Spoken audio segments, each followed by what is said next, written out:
scuba equipment at the ready because it's time to be seduced by the three most charismatic men in all of England. So here's to you, dear listener, on another episode of That Song from That Movie.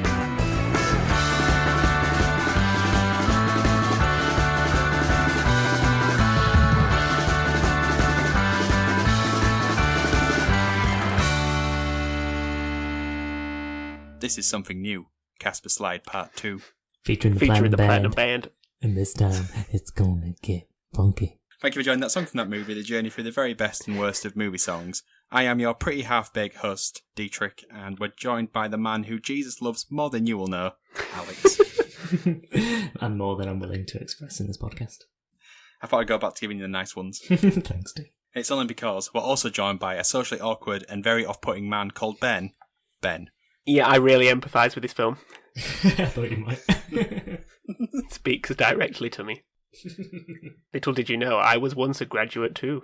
I mean, that will shock many people who are listening. Oh, great, cheers. So what have we been watching this week? I watched It's a Wonderful Life. In January? In January, yes. January. You can watch it in the summer. Wink. It's just that annoyance of nothing new is coming out. Keep seeing trailers for things and like, oh, that'll be good. And then nothing materialises. I did want to actually ask you, Ben, about the trailer for the new Studio Ghibli film and your thoughts. I haven't seen it. You haven't seen it? I haven't, no. I haven't even heard about it. I didn't even. I thought Studio Ghibli was closed. No, so they've done a new trailer for a film, but it's CGI, and there's been a lot of people complaining on it. Oh, yeah, right, okay. I've read about this. I haven't seen the trailer for it though.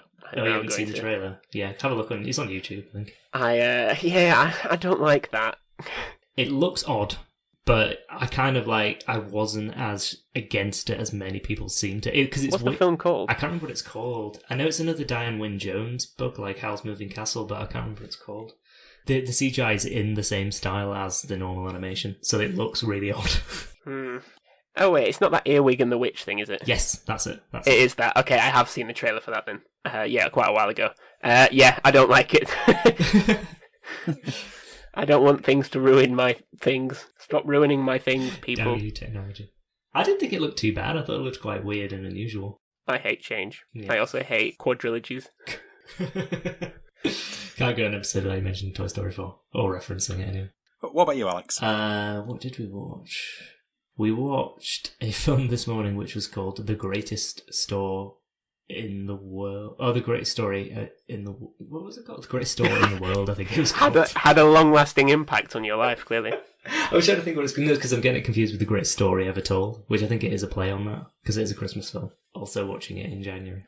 Store or story? So it is Store. Like Mopper Top Shop. Like, it's S-T-O-R-E. And it was a film from, 1999, I think. But it's like a Christmas film about this family who are homeless who live in a mall or a whatever you want to call it, shopping centre. It was very, very late 90s, early 90s, but it was quite good.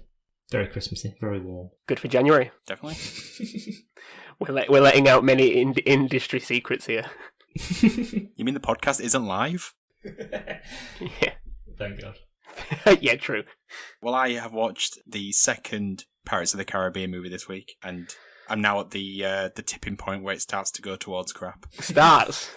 Yeah, the third one is okay, but it's already on that downward slope towards whatever Salazar's revenge is. Fight the Kraken. What was the second one? The Dead Man's Chest? Yeah, that's right, yeah. So today's episode is Mrs. Robinson from the movie The Graduate. So to find out what was happening in the world when the movie came out, over to you, Alex. Yes, so boy, Christmas really went quickly, didn't it, guys? It almost feels as though it hasn't actually happened yet. But don't worry, because I'm going to take you back there now. In fact, I'm not just going to take you back to 2020 Christmas, but the Christmas of 1967. Personal favourite of mine. I remember it well. It's actually the year after the Christmas that we've already spoken about in the Grinch episode. And do you guys remember what the best-selling toy was of that year? I do. It was Twister. Can you have a guess at what the best-selling toy was of 1967? Also board game themed, but you wouldn't classify it as a board game. And unlike Twister, this did actually have a film adaptation in 2012. Battleships. Battleships, yeah. What a film. What a film. Have you actually seen it? I have, yeah. I mean, who was sitting around that writing table? They were probably playing Battleship, trying to think yeah, of the script. Yeah, they probably were, yeah. Wait, guys. I've got an idea. Also, in December 1967, full-time colour television programming began in the UK on BBC Two, which had inaugurated the service with a test broadcast from Wimbledon on July, but in December it showed its entire evening lineup in colour, starting at 6:30 in the evening with Billy Smart's Circus. TV hasn't changed. We're still all cozying up by the fire to watch Billy Smart's Circus in 2021. Nice catch.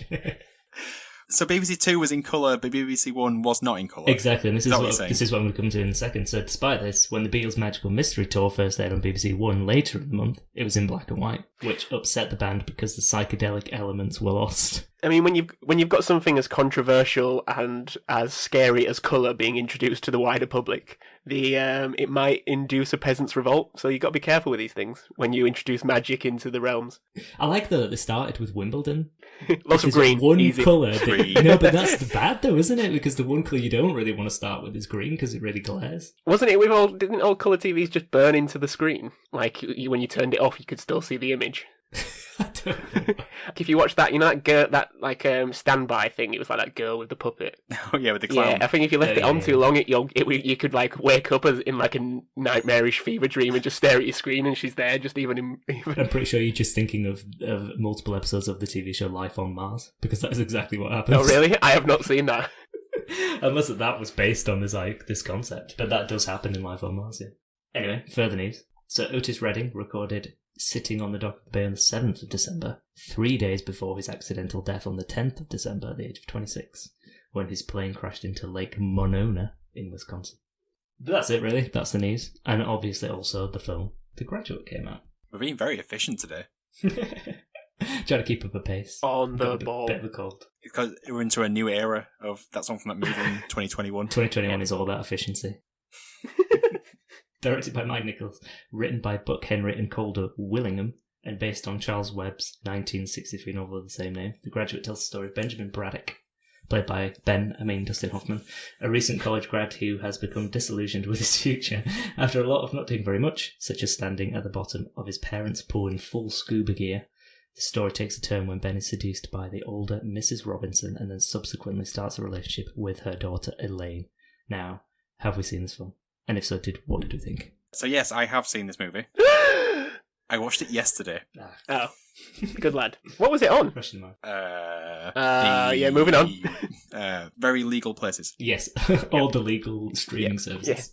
Yeah. My opinion is split in half for this film. I thought the first half, even though it's probably more like first 2/5, was this sort of fun, awkward movie about a guy in over his head trying to deal with like an older woman coming onto him.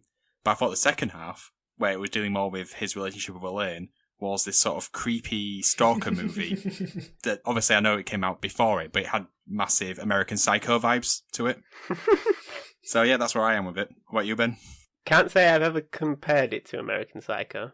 It's been a long time since I've seen this film. I think I watched it when I was maybe coming to the end of university, so 2021.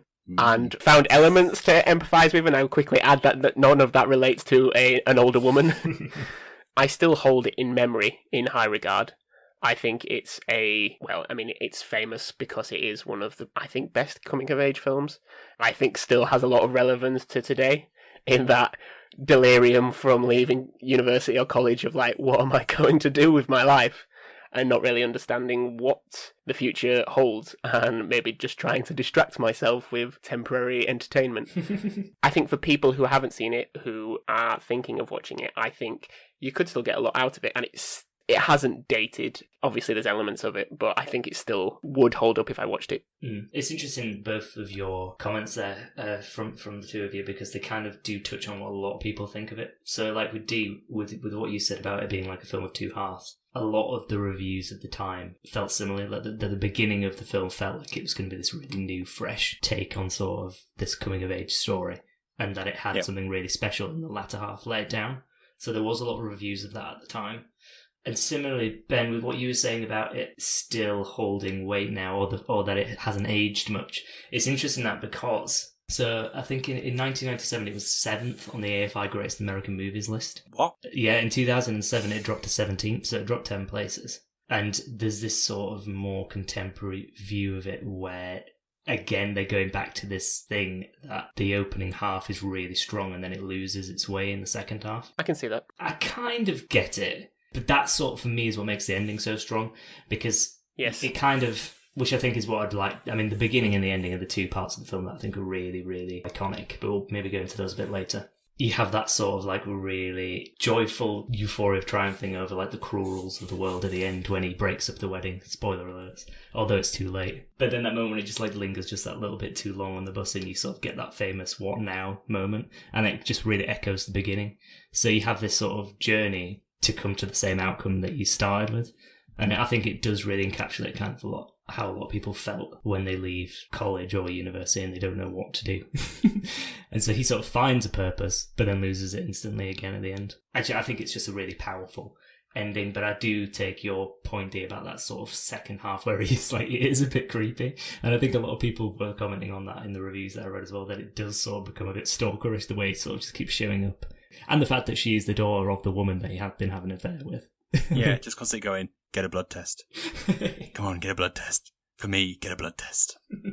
Which I had to Google why he was asking that. Go on. Apparently until the 1980s in America, you had to prove you didn't have syphilis to get a marriage license. Oh, God, I did not know that. Yeah. Does it make that clear in the film? Or is it just that he keeps asking that question? Well, I think it doesn't make it clear in the film in the sense that I think it was just common. I had no idea about that. Do you think, though, like, I mean, you said it's gone down 10 places. Yeah. Still 17th in 2007. Still 17, yeah. Mental. Do you think that's just... I always want... And I guess it's one of those films, and I think this in general with coming-of-age films. As I get older, does my interpretation, resonance, sort of fade? Because I'm kind of not at that stage of life where I can kind of empathise with the character. Yeah. He's a bit slimy, isn't he? Yeah, he's a bit of a brat as well. I mean, He's a bit of a prat. And I think maybe you kind of maybe think more about Mrs. Robinson's character. Yeah. Because I think she's a more interesting character. I think actually too, Yeah. quote one of Dee's favourite all-time Craig's, Rod Reaver. He said the same thing. When you watch it when you're younger, you relate more to Benjamin. Obviously, as you should, because that's the point of the film, I suppose. But when you watch it when you're older, you're sort of a bit more on her side. So it is an odd dynamic, I suppose. I mean, what I would say about Benjamin as a character, though, is that, like, the parts where he's at his worst, like where he takes Elaine to that strip club, for instance, think about halfway through the film, it's because he's trying to fit into this world. This is the way he believes it's supposed to be, or is what he's been told it's supposed to be. So that kind of excuses a bit of his behaviour, maybe. It's not me, it's my environment. No, but I mean, in terms of like him being a bit of a dick. I think like the whole point is that he's trying to be a dick because that's what he thinks that's what he thinks the world is, maybe. I didn't read it that way. Did you know? No, I read it that he didn't care about Elaine until he couldn't have her. That's interesting. When she ran off and started crying, that's when he actually wanted Elaine. That's how I read it. Yeah, which I think is possibly a fair interpretation. Being seduced by Mrs. Robinson and things like that are those sort of cheap thrills that you're getting when you're still trying to figure out adulthood. That these things you associate with adulthood when you're younger, like the cool things, like, oh yeah, I get to drink or I get to do all these things, go to strip clubs. But then the consequences of those things, and that they're not as fun and enjoyable as you might have thought when you kind of, wished about them when you were 16, 18. And like the consequences of being with Mrs. Robinson, strip clubs aren't that interesting. It's that side. But at the same side, once he jumps at the thought of adulthood, getting married, running away, and then that settling in those last few seconds when they're kind of just like, oh shit, what now? Yeah. It's that, now we've got to embrace adulthood, it doesn't matter. It's the same thing, it's kind of like, oh, this is a great idea, what a declaration of love, let's get married. And it's like, was that a stupid decision? Probably.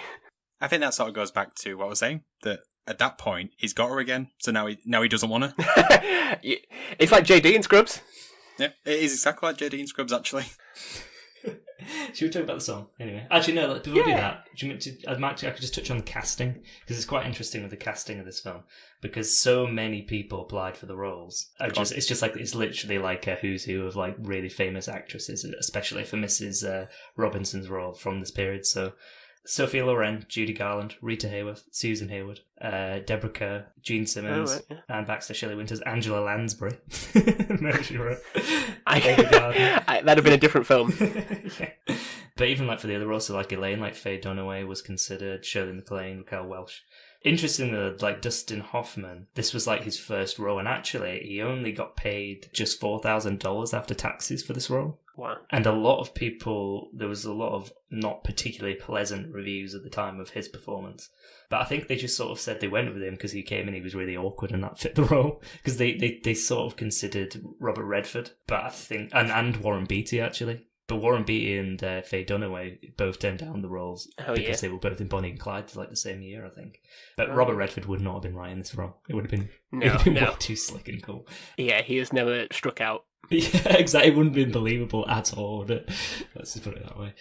But yeah, let's talk about the song. So the song that we're going to discuss first, and that's the hint, so what's to go, is Mrs. Robinson. So written and recorded by Pop Funk I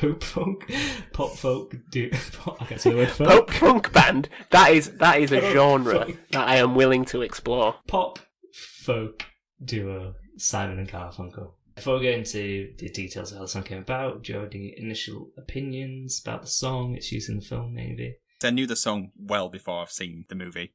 Because to me, that song is just associated with American Pie and the Finch and Stifler's mum scenes. But it almost felt like the movie kept teasing like motifs of the song until it finally cracked on with it. And when it finally arrived, and it was in the second half, at that point I was sort of going, God's sake. With it. So, over to you, Ben. You cynical bugger. It's hard for me to recall when it appeared in the film. Like I say, it's over almost 10 years since I've seen it. I mean, do you want me to just give you a Please, yes, please. The part, correct me if I'm wrong, because I've not seen it for a year or so. The part where it actually kicks in is when he's driving around trying to find Elaine. And he essentially confronts Mrs. Robinson, and that is where he finds out that she's getting married to somebody else. And he's sort of just driving around, just looking for her in his Alfa Romeo Spider, and that's it really. That's it. It's like, this is part of what I will touch on later, but yeah, that's where it appears in the film. Can I ask a question? If either of you two are more familiar with the work of Simon and Garfunkel, are they, or were they rather, counterculture? Because like I remember watching the film Almost Famous, and the mum's going through the kids' record collection, and there's Simon and Garfunkel track, and she's like saying "Music of the Devil" or whatnot. But when I think back, when I listen to them, they, it couldn't be more soft. Often, it's very sort of pleasing rock. I know they had some sort of songs where the meaning might be around like drugs and things like that. So early Simon and Garfunkel, you probably would consider it because of the time that it was. So you're talking mid-60s. Yes, it's kind of not like let's all sit around the old wooden radio and listen with our ears cupped. They sort of became quite big by doing tours of university campuses and things like that. So, and they were quite underground at this point. I think they'd have a bit of success with the first two albums, but this is what kind of really exploded them into fame. And I think like what you're of thinking of, Ben, is maybe like the Bridge Over Troubled Water album, which is the last one, which was like, I think one of the highest selling albums of all time, just period. Yes. And it is a bit more pop, whereas the earlier albums are a bit more folksy. Definitely, and there's a lot of covers of like classic folk songs, and there's one of which is in this film, which is obviously Scarborough Fair. Yes, yeah.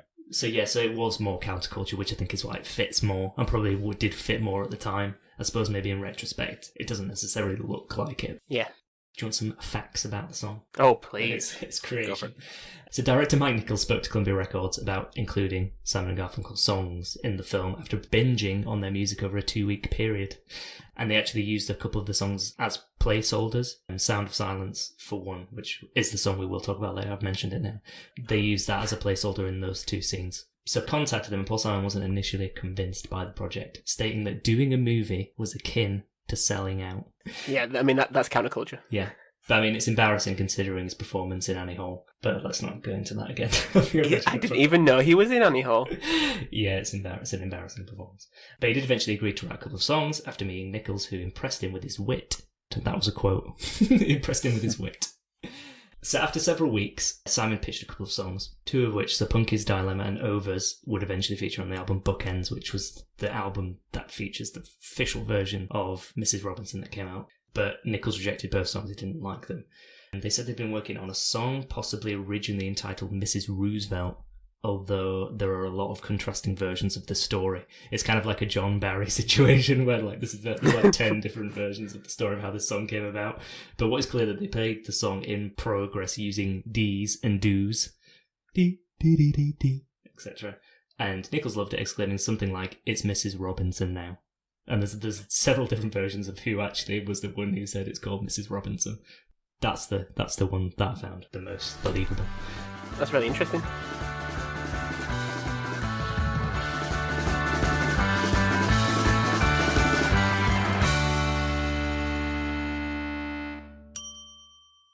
So do you guys want to hear some facts? It sounds like it's like some sort of back alley thing. You want any facts? You can't see, but I'm holding open a trench coat. So, this was a Billboard Hot 100 #1 single, but it wasn't until 1968 when they released the single version. Yeah, so this is another thing I should mention. They didn't actually release the soundtrack to this film until the year afterwards. But actually, what I didn't mention about the film, which is interesting based on what we discussed, I know we're getting back to the film, but it actually, adjusted for inflation, it is the 23rd highest grossing movie in North America of all time. That's incredible. Which you just wouldn't think, would you? No. No. I think it was the #1 of the year. I mean, presumably it must be with that number, or it was certainly up there. But at the time, so the budget at the time was $3 million, it made $104.9 million, but I think it said with inflation that's sort of like $800+ million. Wow. So it was very successful at the time, which maybe you wouldn't necessarily think watching it now. But that kind of explains as well why the song is so well known and why the soundtrack did so well. Because the versions on the soundtrack, as I've said, are not the version of this song, especially Mrs. Robinson, that you would recognise. In fact, there's two versions on the soundtrack, one of which is just instrumental and one of which is the very brief lyrical version that's in the film. But yeah, some more facts. So it's technically the first, and you'll enjoy this, Steve, because it involves the Grammys, is the first rock song to win the Grammy Award for Record of the Year. Whether you want to call this a rock song or not, I don't know. Well, the Grammys always do this. You'll have songs, I don't know. Going back to the start, probably Casper Slide Part 2, it probably won like Best Original Rock Song. It's difficult to really know if that means anything, but that's what it says. It says in the notes that I've written here. So completely made up by me. Yeah, I think it also won like best duo song from a film or something. Oh God, I hate the Grammys. It also finished #6 on AFI's 100 Years, 100 Songs list in 2004. Great. Big fan of those lists. So it's obviously well associated with this film, which is what I wanted to talk about next, and I've touched on it a few times. So Dee, you only watched this film yesterday. Correct. Would you have picked this song as the song that people would remember from the film? No. And as referenced before we started recording, I had to ask you what song we were actually doing today because I thought it was The Sound of Silence. Exactly. And this is what I wanted to touch on because there's two really iconic moments in this film. There's the very beginning and there's the very end. And there's a lot of stuff that happens in the middle, but those are the two bits that really stuck with me when I watched it the first time. And in both those instances, the song that's playing is The Sound of Silence. And I think that there's this film that put that song into such prominence that it is today. And I think if you ask many people to name a Simon and Garfunkel, that's probably the one that they would sing. Yeah. And I think in terms of cinema and iconic movie scenes, this song just stands out way above the other one. And yet, when you search like online, like the song for The Graduate or movie songs, lists of movie songs, and you look through articles and articles, the one that always gets listed, and quite highly often, is Mrs. Robinson. And it's not even really in the film. The proper song that people know is not in the film or anything to do with the film because it came much later. And the version in the film isn't anything other than a very brief musical interlude that doesn't have much, it doesn't hold any weight within the film. Ben couldn't even remember the scene that it was in. Nope. Yep. And I can remember the one with Sound of Silence.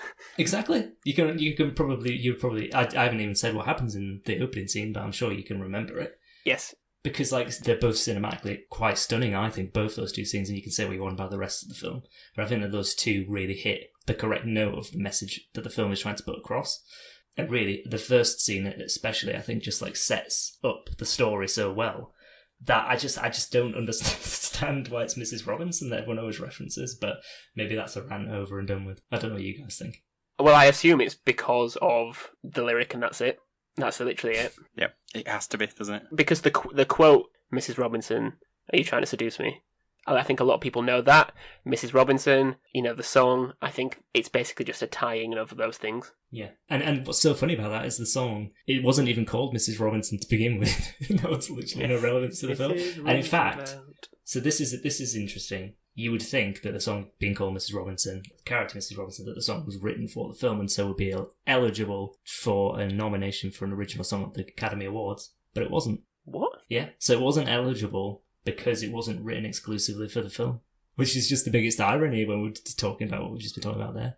Even though, like, from the story I told you, it sounded like the song was written for the film, it wasn't, because if you remember, they came to and said, oh, we've got this that we're messing around with. It's called Mrs. Roosevelt. Who won the Oscar that year, then? Have we been to 1967 before on the podcast? Okay, so in 67, it was Talk to the Animals by Leslie Bricusse from Dr. Dolittle. Talk to the animals. Yeah, Mrs. Robinson's a better song than that. Yeah, but it wasn't. I mean, I'd also like to add The Bare Necessities was also on that year, which should have won. Yeah.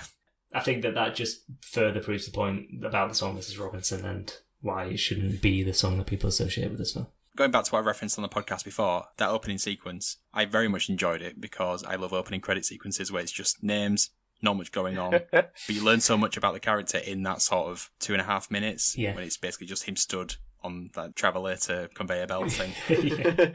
Yeah, I think it's just so well put together, that opening scene, and it surprises me that it was a placeholder, that the song was a placeholder, and they didn't write it around it, or they didn't have it specifically in mind to begin with. It's actually something about the film generally. I thought it was really well directed. There was loads of like interesting shots that you wouldn't expect for a 60s film. Yeah. Like obviously the leg shot, and there's like the one where he's going up the staircase and the camera's sort of just moving with them up like the different levels. Yeah. And it's sort of like, how would they have done that in the 60s without stupid rigs? It would have been like a guy on a rope, probably.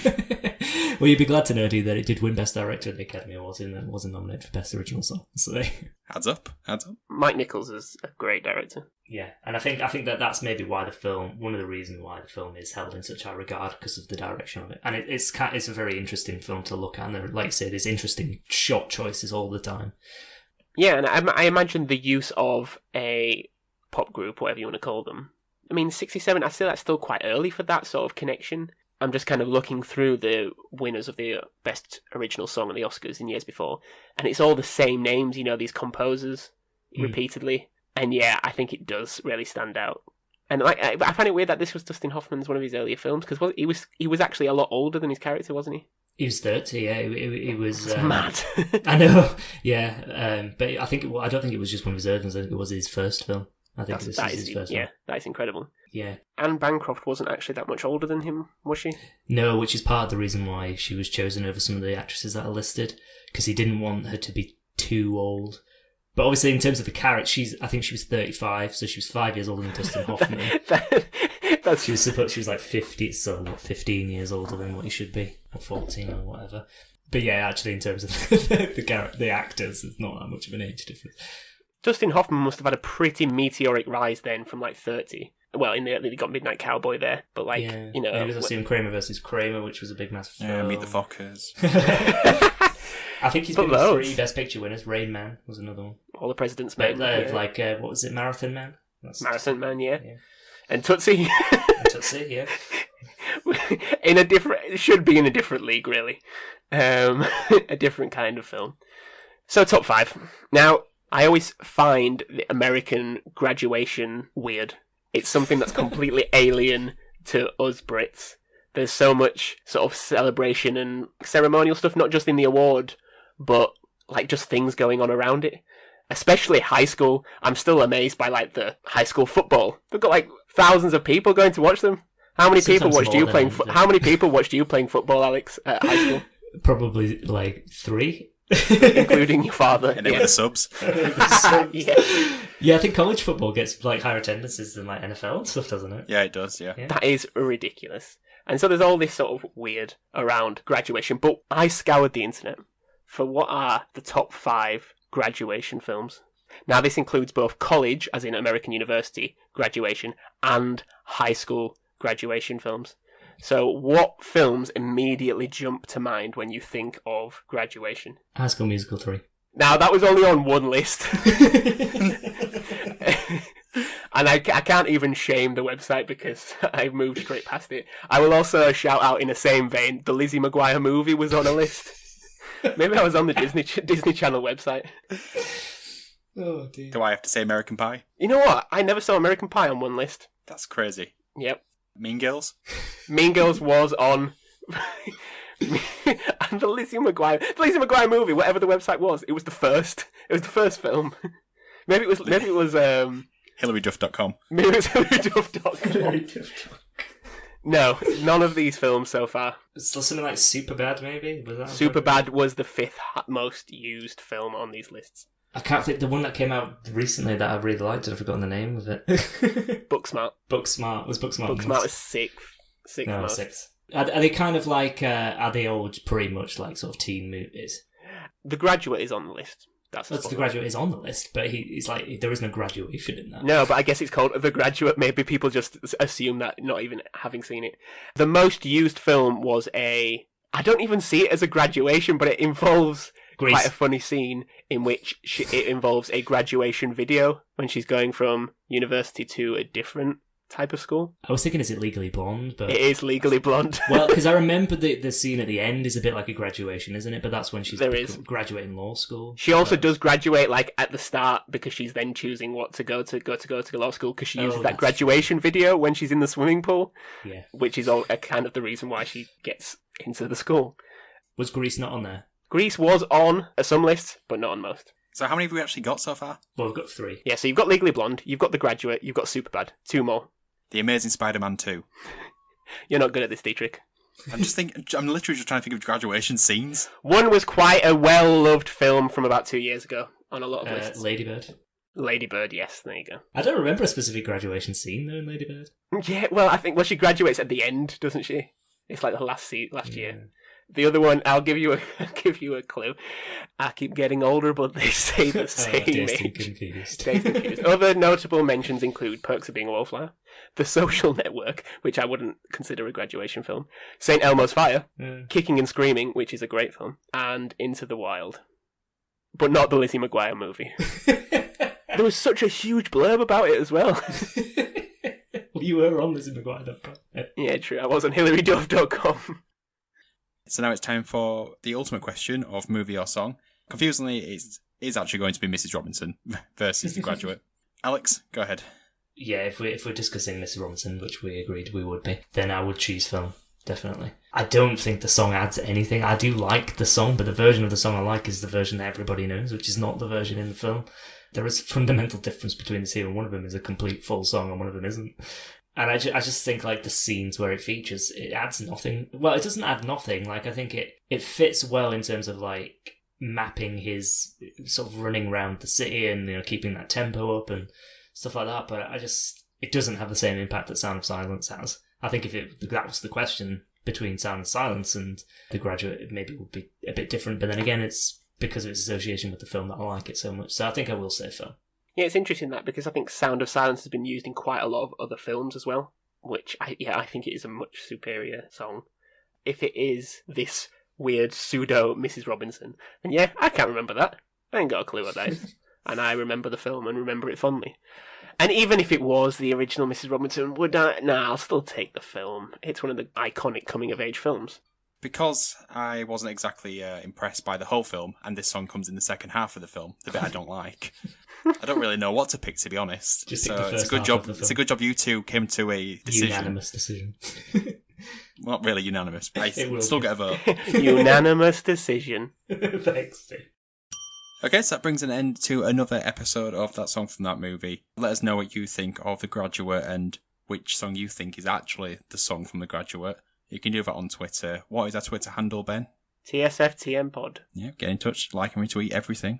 So you can help out the podcast by sharing this on Reddit. What subreddit should they pick this week, Alex? Hilary Duff's subreddit. We've got to give some love to that Lizzie McGuire movie. I wonder if that's... one sec, I'm just going to see if there's an actual... Oh, there will be. 100% there will be. Hilary Duff. There is a Hilary Duff subreddit. Get on it. It has 1.9k members. 2 are online, 1 is me. So you can help out the podcast by buying our fantastic merchandise, t-shirts and face masks and what other things you would need in life. Notebooks, they're on there as well. You can get a Christmas jumper. It's probably too late, but you can get it in time for next year. That's tpublic.com/TSFTM. And the other way you can help is it's on Patreon, and we have news on the Patreon front. We have a new Patreon subscriber, so everybody say hello to Jade Cameron. Hello, Jade. Hello, Jade. Thank you for subscribing. If you want to join Jade as one of our Patreon subscribers, it starts from as little as £1 a month or $1.50, depending on where you are in the world. And that's at patreon.com/TSFTM. So what's left now is to do some goodbyes. So it's goodbye from myself, goodbye, and goodbye from Alex. One word. Plastics. Curse you, Alex Walker. Was that your quote? Sure not. And goodbye from Ben. Bring me Peter Pan. 10 minutes to Wagner. So goodbye, everybody.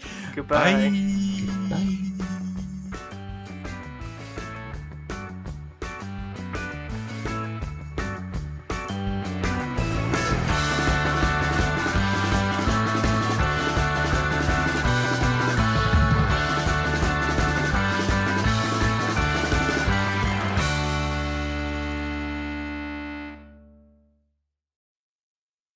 It's the iconic line of the film. I know it is. It's in the list of 100 quotes as well.